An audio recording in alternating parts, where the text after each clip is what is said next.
Hey, thanks for stopping in to We Called It. What you guys don't know is our previous recording just crashed, so we're going to be going a little bit differently and quicker through this one. That's right, I told all the listeners. All right, so let's start off. Connor Lucas, you're here as always. How are you? Hi everyone again, but for the first time. And Dr. Kenneth Call joining us once again. Hey guys, happy to be back. A lot happened. We'll talk about it again. Don't worry. So, we're reconvening for the first time this offseason thanks to all the big trades and all the movement that's been going on. Like I said, we probably will avoid speculating on a lot, but when things happen, we will be here to tell you our takes on it all. So let's start with the big Russell Wilson trade. Connor, who's the winner? Who's the loser? What's your take on this whole Russell Wilson to Denver? Broncos. They win. That's it. That's the take, Phil. That is the take. Are we recording?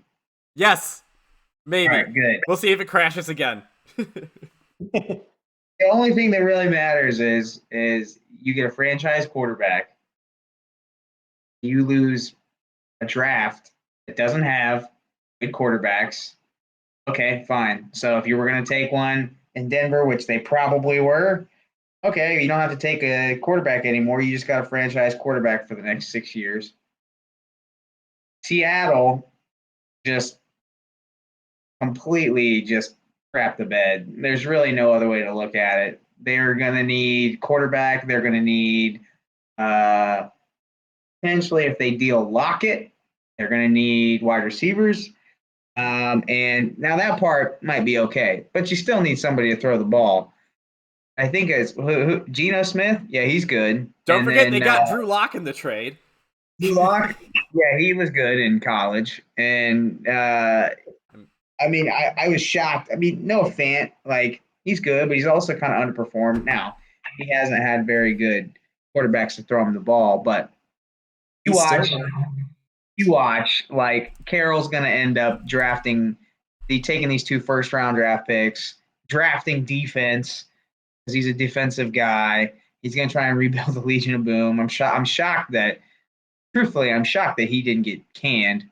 And they moved on completely to somebody offensive minded. But they need running backs. They need a running back too. They need a lot of help on offense. And running back and quarterbacks in this draft are not great. You got an offensive lineman? Fantastic. We got a bunch of them. Need a wide receiver? Okay, we got a bunch of those too. But no quarterbacks, no running backs. You got Kenny Smallhands. You could maybe pick him up. Yeah, I mean, I by the way, if you don't know who that is, that's Kenny Pickett. That's Pittsburgh quarterback. He had like the smallest hands basically in the last since Michael Vick, something crazy like that, and he's not Michael Vick. So, yeah, I am all in on Denver on this. They're ready to win now. I think you go plug and play, and you're back in probably minus that division being super tough. Probably in the playoffs, maybe even in the conference finals, like right now. I mean, they were what, one or two games out of the playoffs this year? Yeah. So if you think quarterback's the most important position in football, that's 3-4 more wins like on the table. Ken, what are you thinking? No, I definitely agree. I'm going to change my mind. The biggest loser is no longer fantasy football for the Denver Broncos, although certainly not a winner. It's going to be a good offense, lot to go around. Russell Wilson, he'll get everyone the ball. He'll get who's open, and there's a lot of very good receivers, even a few studs in that receiver room. But the biggest loser is going to be Pete Carroll, man. The guy's old, and I don't know if he can go through a rebuild. No coach says they're in a rebuild. It's absolutely a rebuild. You just traded Russell Wilson, 32, and I know he runs a bit, but he's a smart quarterback. I mean, there's no argument. He's a franchise type quarterback. When you're coming from a longtime Browns fan, I can tell you that if we would die for a Russell Wilson type quarterback. We haven't had one in a very, very long time. But Seattle, I get it. There's no quarterbacks in the NFC. Maybe they're just like, well, maybe we don't need one. But they're not going to win. They're going through a rebuild, and other loser I know you mentioned, Noah Fant, his team got Russell Wilson, but he's still stuck with Drew Lock. Geno Smith. I mean, even the fact they were talking about, maybe Geno Smith, probably not, but still, just shows, man, Drew Lock, if he couldn't do it in that Denver situation, he's not going to be able to do it in Seattle. I don't even know if it's hard to say that they're conference championship caliber team just because, the AFC is loaded. If this exact team was in the NFC, I'd be like, oh, yeah, punch their ticket to the Super Bowl already almost, But it's going to be interesting to see him in that division. Mahomes, Wilson, Herbert, Carr, those are all, when we talked about it last, Derek Carr was my bottom of hey, you're going to keep him at quarterback. I don't think there's any chance he goes anywhere. He's a clear, talented guy. That division, it's just loaded. It's going to be fun to watch this year. So I was about to bring that up. Last time when we talked about quarterbacks, Connor and I each had 6 of our top 7 being AFC quarterbacks. And now the last one, Russell Wilson, gets moved to the AFC. So top 7 quarterbacks that we like for our franchise, all in the AFC now. But I don't understand what Seattle does when they make trades. All I do is think about this trade next to the Jamal Adams trade, where they gave away 2 first-round picks and brought in Jamal Adams, who is not a cover safety at all and can't play the Earl Thomas role they wanted. So, this is me trying to catch the ball. I'm Jamal Adams. It's just, and then they let Bobby Wagner go. I get you're just rebuild, man. You're rebuilding with a 71-year-old coach. It's the most chopped up, doesn't make any sense to me kind of system. Of course, now they'll probably win 7 games and be considered the tough, wily team. But I just don't buy anything that they're doing. I don't know. Jamal Adams completely clipped their nuts. He has so much cap space, just dead cap to him. A borderline linebacker. What they give him, a 4-year, $90 million deal ballpark kind of thing. So they chose Pete Carroll and Jamal Adams over Russell Wilson. And as Ken just said, as a Browns fan, we're well aware, and you went through this a little with your Bengals, if you don't have a quarterback, you don't really have hope year to year. You can be like, oh, we have a good defense. We'll have a winning year 1 out of every 5. But it's just, I feel like, what was it, that Marshawn Lynch play? Or no, the interception in the Super Bowl, where they should have given the ball to Marshawn. Just created the world's biggest divide in Seattle and took what should have been one of the best dynasties we've seen and just completely collapsed it. Yeah. So, just compare Seattle to the rest of that division. You got the Super Bowl champs. You got Kyler Murray. You guys, by the way, can we talk about how Cliff Kingsbury got extended? Oh, man. Then you got off-season news, okay? This isn't off-season stuff that makes us angry. And then you got the 49ers. And when you talk about just being a quarterback away, that team is talented top to bottom. So, Seattle, they're in that top, one of the, I would say the toughest division in the NFC. And you got you just gutted the team, 71-year-old coach. Just retire if you're Pete Carroll. Why are you sticking through this rebuild? I don't know. To prove that you're better than Russell Wilson.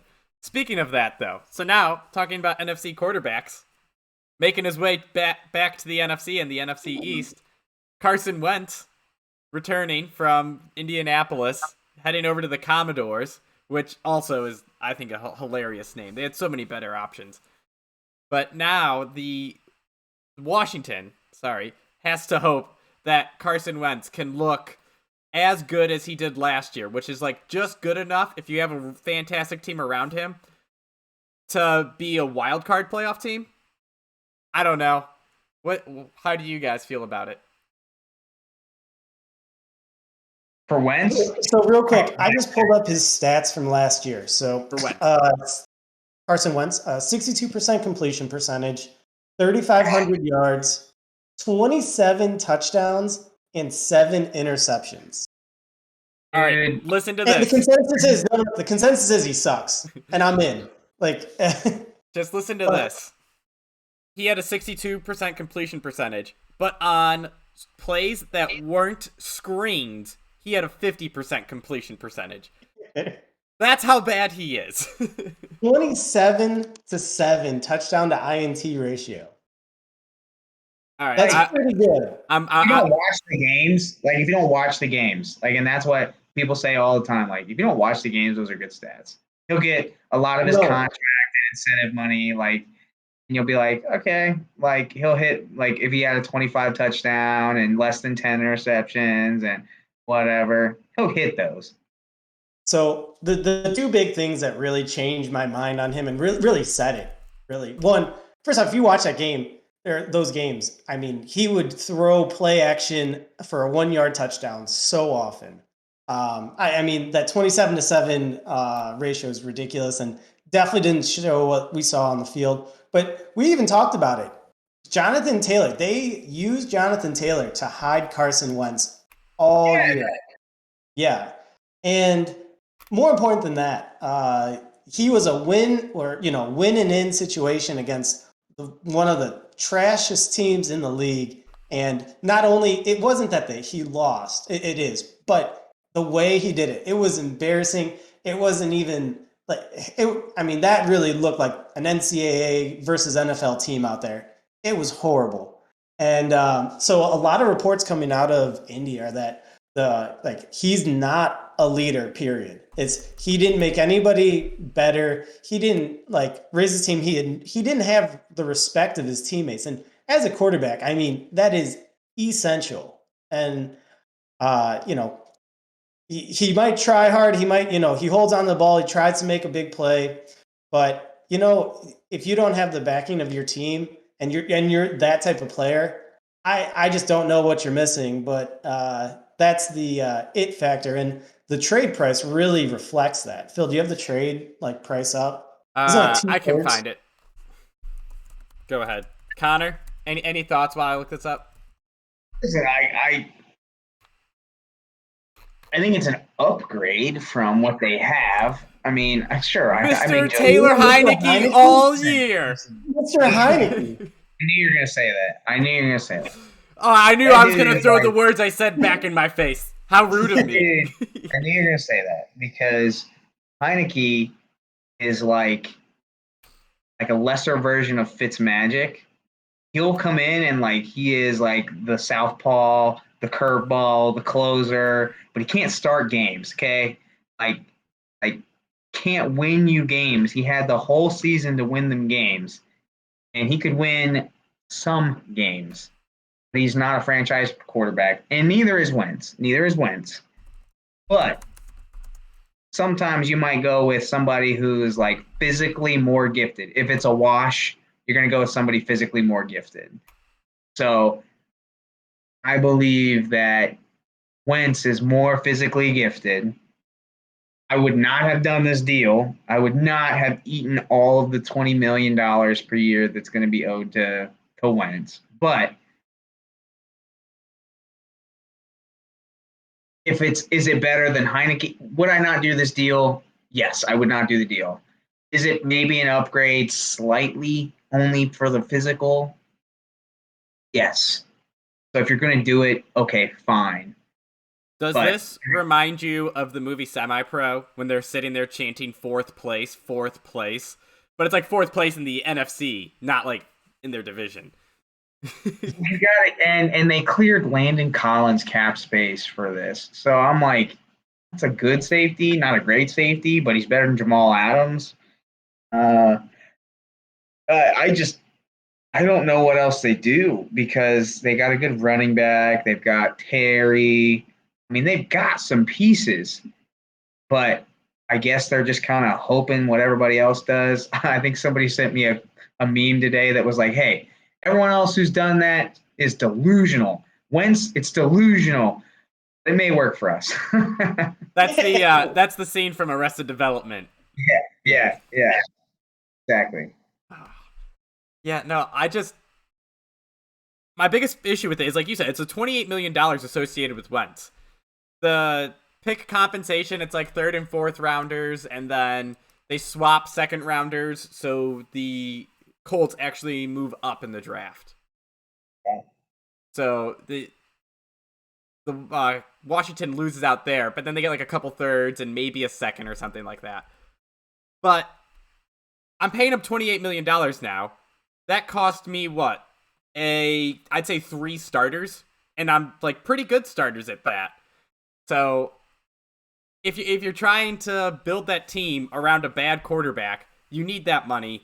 And Carson Wentz he's not going to win games, and I don't think they have the weapons to make his life easy at all. Terry McLaurin, obviously phenomenal, but I am not I know Dynami Brown had some nice games, and so did Steven Sims, but I'm not a fan of much of their receiving core. All right. Well, they missed on De'Ami Brown. They missed. Well, he just didn't do anything last year. They missed on that. He's still a second-year receiver, but I'm not buying that he's great. I don't know. That team just has so many question marks associated with it. The only thing is, they're a really young team. They recently, wrecked their team and rebuilt it, and like it's a lot of young talent, and there isn't a ton of money out there. Like Terry McLaurin, Chase Young. I mean, it's all, they don't have ton, even after Carson Wentz, they have like 10 million in cap room still. I mean, they had the money to spend. So it's not really that. The question for me, it's more is he an upgrade? Yeah. Is he that much of an upgrade? No. Does he put us over the top?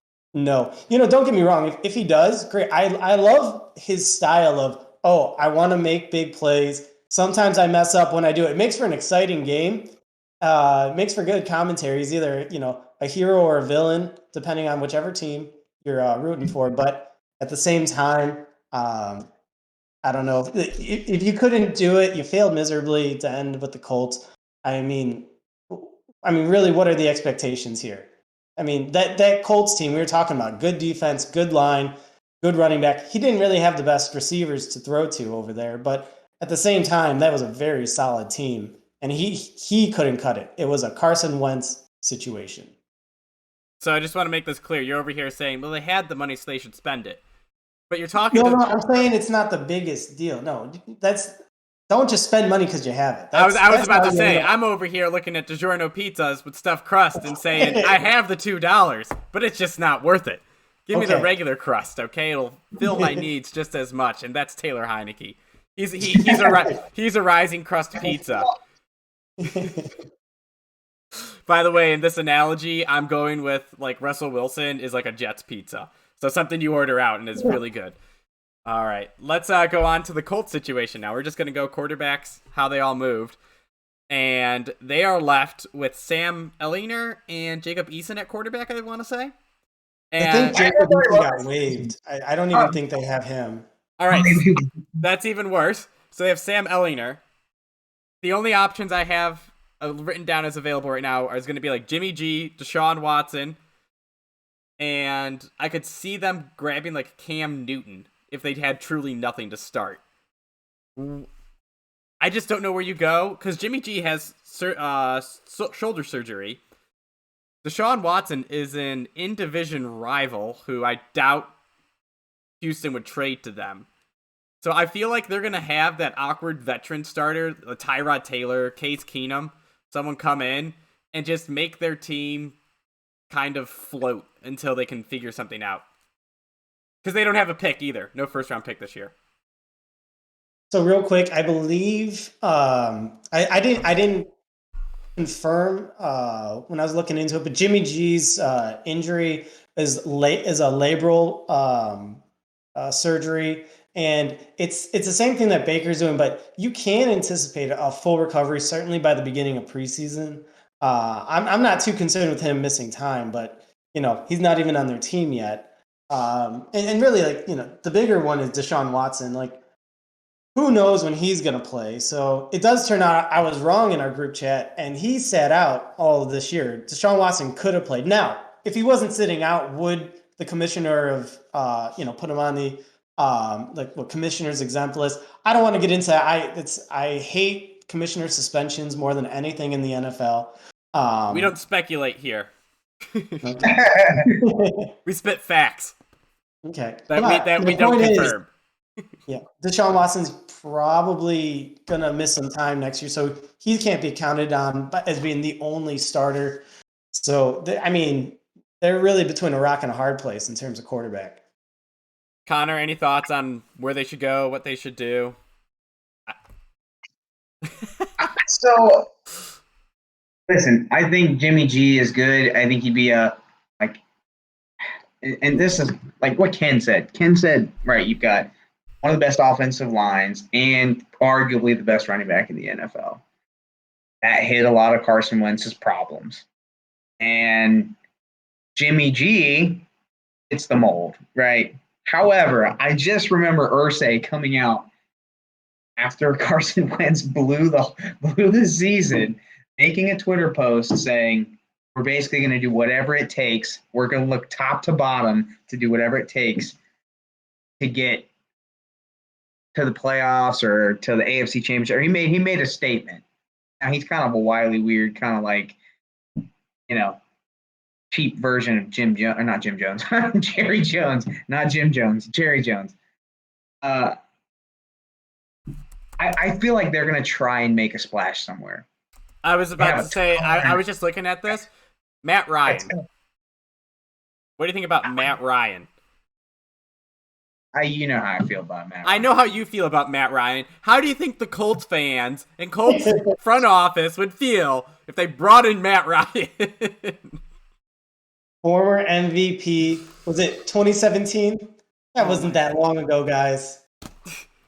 Get him and Cam Newton. Get the 2016-17 MVPs competing for a job. You're gonna think I'm crazy here. You're gonna think I'm crazy here. Uh-huh. Go get Captain Kirk Cousins. That was gonna be my other one. I was gonna say. I love that. I think that would be great. Except for, all of the good quarterbacks are gone. Vikings. Who are you gonna replace him with? Jimmy G? I'm sorry, the Vikings aren't. They're not getting rid of him. Sean Mannion did so well last year. Is Andy Dalton a free agent this year? Has to be. Dude, all right. Kirk Cousins going down to Indy. Andy Dalton's going to Minnesota. Dude, you know what I saw? If we're talking about speculation here. We don't speculate. These are hardcore facts. Just get ready. They're coming. Somebody said, all right, so Deshaun Watson, we talked about it at the beginning and said we might touch on it.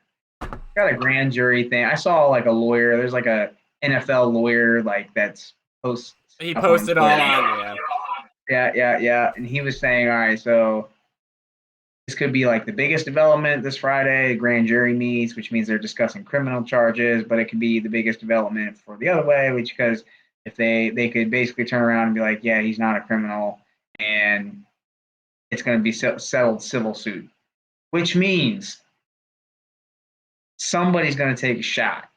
If that happens, I think the two landing spots for him are Carolina or Tampa. I think Tampa goes out and makes a serious run at Watson. I think they know that they still have the window. I think they'll let Lenny Fournette walk. But they just tagged Godwin. Deshaun Watson down there. Oof. Barring that he's probably a serial flasher, minus that. Just it is Florida. That's where just keep him away from between the goal lines. Just keep him away from wherever Kraft was sending himself to go to the Thai massage places in Florida. Whatever. Remember, I told you, Tampa Bay is #1 in the country for strip clubs per square mile. Could be a problem. Yeah, that's a problem. We're worried about massage parlors. We're fine. So I love that. I hope that Deshaun Watson goes to Tampa Bay. I want to see them, compete some more. The team, especially they're going to keep Godwin. They're going to, at least for one more year, get Watson in there with some weapons. I think it would be great. With that, I didn't want to touch on it, but my least favorite thing is the commissioner's like exemplis, and it has nothing to do with the felony or civil suit. Well, it has some to do, but the whole point is he can still get suspended for however long Goodell wants. Goodell can do it indefinitely, and he can bring him back whenever he wants. He can start it whenever he wants. There's no structure to NFL suspensions. And their argument is because it's not a legal matter. These people are the face of the NFL, just in general, and anytime that they give a bad face to the NFL, they get a suspension essentially. So, but it's a case by case basis. I don't want to get into the lengths of suspensions for anything, but at the same time, there really is, it's you can start it and end it whenever. And like Deshaun Watson, I guarantee that if he was actually playing last year, he would have got suspended for some games. But because he wasn't, it's not a big deal. And even though he held himself out, still not a big deal. It drives me nuts. Man, it's just, as we talk about all these quarterback situations, I just keep thinking about more and more. Like, New Orleans has this great team. If Michael Thomas actually played receiver, all they need is a quarterback. But there's no one to go there. I mean, your best options right now is, like, Jameis. And I just wish there was more quarterbacks in the league, I guess. So, let's move on. There will be in a couple. Kenny Smallhands and Malik Willis. I got his name right for once. Can't wait. Yeah. He's gonna be a quarterback in the NFL. I don't know, good or bad. I don't know. I'm sorry, I haven't watched any tape. All right, let's go on to the last big trade before we wrap up. Khalil Mack heading to the Chargers. I had no idea that this had happened. I was told it right before I hit record. But that means we have Khalil Mack and Joey Bosa on edges.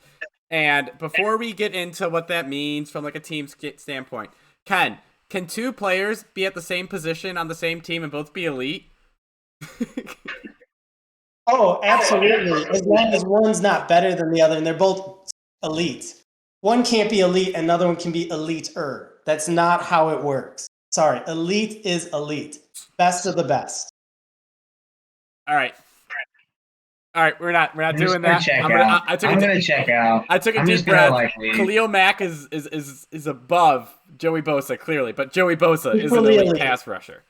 Equally elite. All right, whatever. Because they're elite. They're in the same tier. All right. You can't be in different tiers and both be elite. It's that simple. Phil, that's stats 101.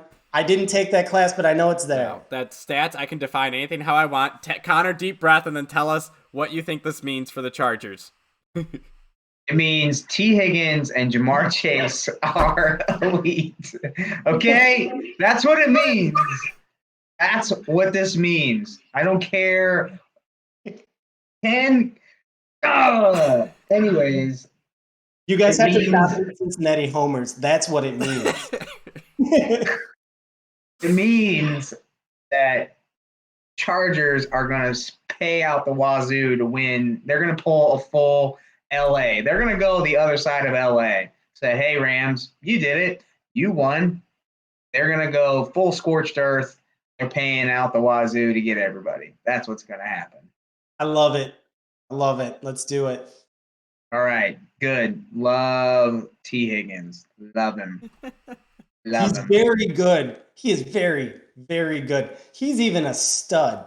He's not elite, though. All right. So, real quick, the Chargers last year, every game, they have what, two of the best defenders in the NFL in Bosa and Derwin James, and they still ranked 29th in points allowed and 23rd in yards allowed. I'm so excited for them to get a second pass rusher so that there is just absolutely no answer, and they have really young corners. I can't wait. Chargers are always one of my favorite teams every year, and every year they're that team that disappoints me. Wait a minute, what corner do they have? Asante Samuel Jr., is that right? Yeah. They have, okay. Let me check their other one, but Asante Samuel Jr. was their pick last year, I believe. But just in general, this team, it keeps getting good players and looking good. Chris Harris Jr. was their other corner. But now you have Mike Williams, Keenan Allen, Austin Eckler, Justin Herbert. There is so much talent and skill on this team. I'm so excited. Mike Williams re-up for 3 years, $20 million. And the logic behind it I thought was great. It's like, where are you going to find a 6'5" deep threat? And it's like, well, it's Mike Williams. Nothing available currently. Okay. Ken. Is Keenan Allen elite? Keenan Allen is elite. Mike Williams elite? He's not. Sorry, he's very, very good, though. Who would you rather have? Who do you think's better, Mike Williams or T. Higgins? Just curious. That's T. where I was Higgins. going. T. Higgins by a mile. Not even close. Okay. Not even close. Not even close. Okay. I have them pretty close. I have Mike Williams. Ken, you can stop writing yourself prescriptions for cannabis, sir. Ken, you should totally make your own strand of weed. This is my cannabis. I'll prescribe it to people. There you go. There you go. Doesn't sound shady at all. T. Higgins is very good. Mike Williams is very good. Keenan Allen is elite. All right, I disagree. Go pull up. Mike Williams has had one good year. Just go pull up. I want to see the stats. I need to look them up right now. Keenan Allen stats versus T. Higgins. I want to know right now. I'm on it. But anyways. Whoa, guys, we just talked about this with Carson Wentz. It's not about stats. I don't know why you guys are pulling up stats. All right. That's ridiculous. So Keenan Allen is phenomenal at what he does. We're just going to do we should really have a whole receiver show and let Connor just put us in our place. I had a whole list prepared. T. Higgins landed somewhere, I think, like 14 to 17 in that range, which is very, very good. Where's Keenan Allen in that range? 12 to 14. Just one tier. Okay, got it. He's right on the edge of the tier. So after this year, okay. Keenan Allen was 8 to 11. So after this year, when T. Higgins goes 1,200 yards and 10 touchdowns, has nothing to do with stats. Oh, you're right. Someone has Joe Burrow throwing him the ball. All right, and Justin Herbert is good. DeAndre Hopkins is elite. He had horrible stats last year, guys. Come on. All right. Okay. Dude. Stop it. You make my head hurt, Ken. All right, we're doing this. We're going to do our tier listing at some point this offseason and tell you what we think of the players going in the NFL. Very mad. I had this whole thing, and it was weeks ago, and it's gone now. Yeah, it should be gone. That garbage take should be gone and never brought up again. Okay, real quick. Phil, your argument for this was, there's 8 receivers that are better than everyone else. I go, yes. No. Yeah. There was 5. No. There were 8. 5. I can get you. There's the 5. We don't trade you for any receiver. Elite. No, that's beyond elite. That's okay. Beyond it's like comparing Aaron Donald to Chris Jones. Chris Jones, elite defensive tackle. Aaron Donald doesn't even count. He is not. He doesn't even count when you're ranking players. That's how good he is. You are absolutely underranking Aaron Donald if you're equaling 5 receivers to him. He's on his own thing. I did not equal 5 receivers to him. It's just this analogy. You did. No. Analogy. Mm-hmm. I did not say they're as good. Very poor one. All right, fine. Just stop saying people are more elite. If you guys want to put T. Higgins at number 6 with your group of elite, that's fine. I'll just disagree with you on that. All right. We'll talk about it another time. There's all of our takes. Do you have a headache? Yeah, we all do. Chargers defensive pass rushers have 2 elite ones, even though one is clearly better than the other. Nope. We'll see about that this year. The Broncos dominated the trade. The Seahawks are in a complete tailspin in the NFC, even though with Russell Wilson, they had a chance to make the Super Bowl at all. And then Carson Wentz plays football too. That's what I got from this episode. Any other takeaways? Real quick. Von Miller tweets, he's like 58 or 40. I hope they didn't get rid of my locker. He wants to go back to Denver. I'm saying just stack that division up. Get all the elite teams in that division. I'm in. Get all the elite players. T. Higgins. Number 1. T. Higgins, and that's it. Oh yeah, but the people way better than him. Yeah, like the 5 or 6 of them. All right, Connor, anything else you have? Ken and I are just gonna hash it out for the rest of the year, so just buckle up. The funny thing is, when Ken started, he agreed with us much more, and he was right a lot when we were making picks. And then he insisted on just disagreeing, and all of a sudden, his hit rate went way down. It was crazy. Like, what? Yeah. The hit rate went down when we had to pick teams in the playoffs. We had to pick. That's games. funny because me and Connor's didn't go down. Yeah. Only yours went down. Weird. Pressure picks. Exactly. We Connor and I show up when the lights are the brightest. You won a intramural If you basketball guys look at championship, my right? first 4 weeks to your guys' first 4 weeks, big difference. Yeah. We got to go. You had 16 games to watch or whatever it was. We had none. All right. Well, thanks for listening. This is apparently just going to be a thing where we yell at Ken all off season because he just insists on like misranking players. By the way, don't forget he also had Mac Jones as a top 10 quarterback in the league. Did I? Yeah, you did. I'm going to be honest. That one was just to disagree with you guys. 100%. You just removed yourself any credibility going forward. I love it. All right. Thanks for listening. Have a good weekend, guys.